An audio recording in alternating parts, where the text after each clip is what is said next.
Anyone who spends enough time in these riverbeds will start noticing that all these trees cut off at the exact same place. The Fagasa Rangers call this a browse line, the point in the trees where the animals can no longer feed. But this is unnaturally high. No impala will be able to do that. This is because of the desert elephants.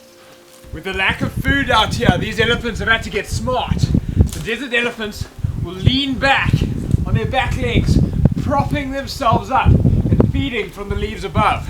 But it doesn't quite work for me. My quest for water had led me here, to the dried up remains of the Hoanib River, a beautiful place with a special kind of magic that I've never experienced anywhere else.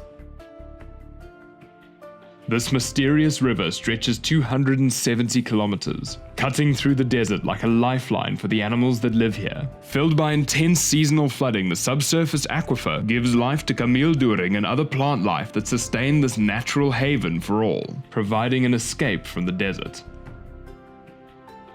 And many do live here. Some of the last desert lions still call this place home, hunting giraffe and other animals drawn in by the river's promise of sanctuary.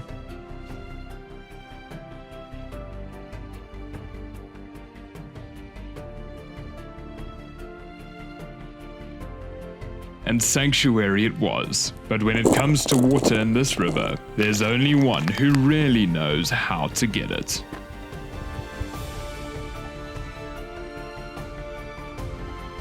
The elephants of the Hoanib are the ultimate survivalists. While they're not a different species from the Ellies back home, there are a few subtle differences. Broader feet, smaller bodies, and the ability to survive in one of the world's harshest deserts. These Ellies can smell water over 10 miles away, and even detect it below ground where they dig it up with their broader feet. However, they do rely on having a drink at least once every 3 days, making them more susceptible to thirst than a giraffe, but their ability to access water below ground more than makes up for it.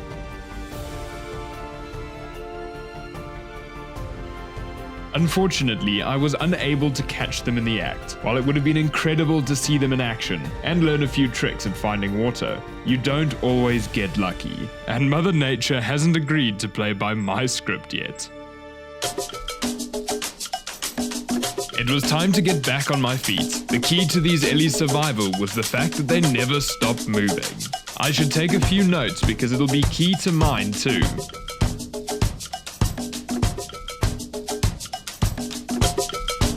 Now I may not be able to get water from this dried up riverbed, but I know someone who can. Wandering off into the desert, I was set seeking knowledge from some old friends. But, as usual, my eyes were peeled along the way. A crimson-breasted shrike making a guest appearance. Such a stunning bird, pitching up is all it needs to do to take the floor.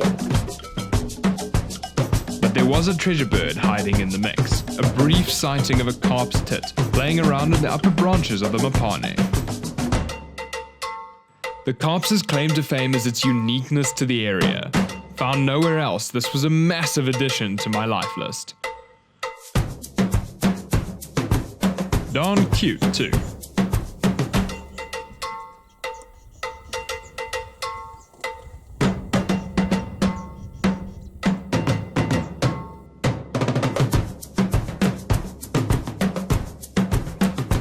If you just so happen to be wandering along a dry riverbed in the Zebra Mountains, you might come across a hole just like this.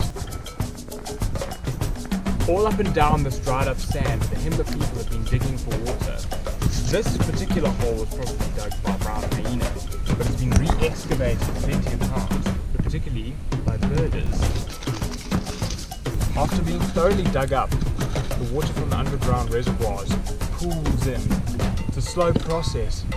The wax balls will be there just in time to reap some of the benefits. The wax ball in question was the Cinderella. As beautiful as its name, the Cindy is a local gem.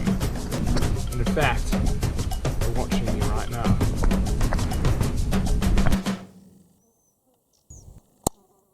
Always on the move, a small flock of Cinderella wax balls flitted impatiently in the tree above my head, no doubt waiting for their turn at the watering hole.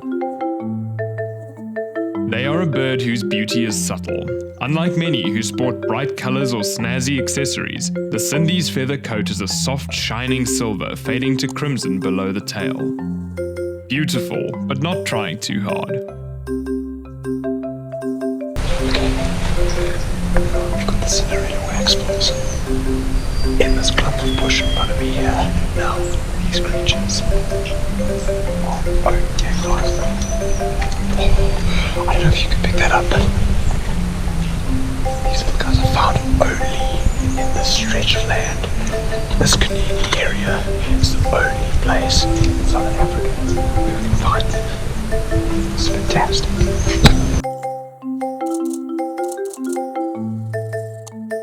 These Cinderella wax balls are fantastic.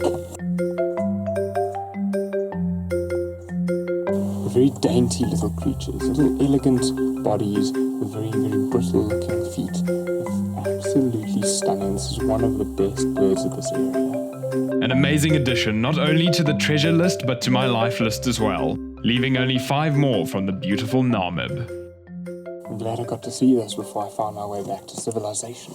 However, these strange rock formations tell me that I'm in the Zebra Mountains, home to my rarest treasure bird yet, the Angolan cave chat.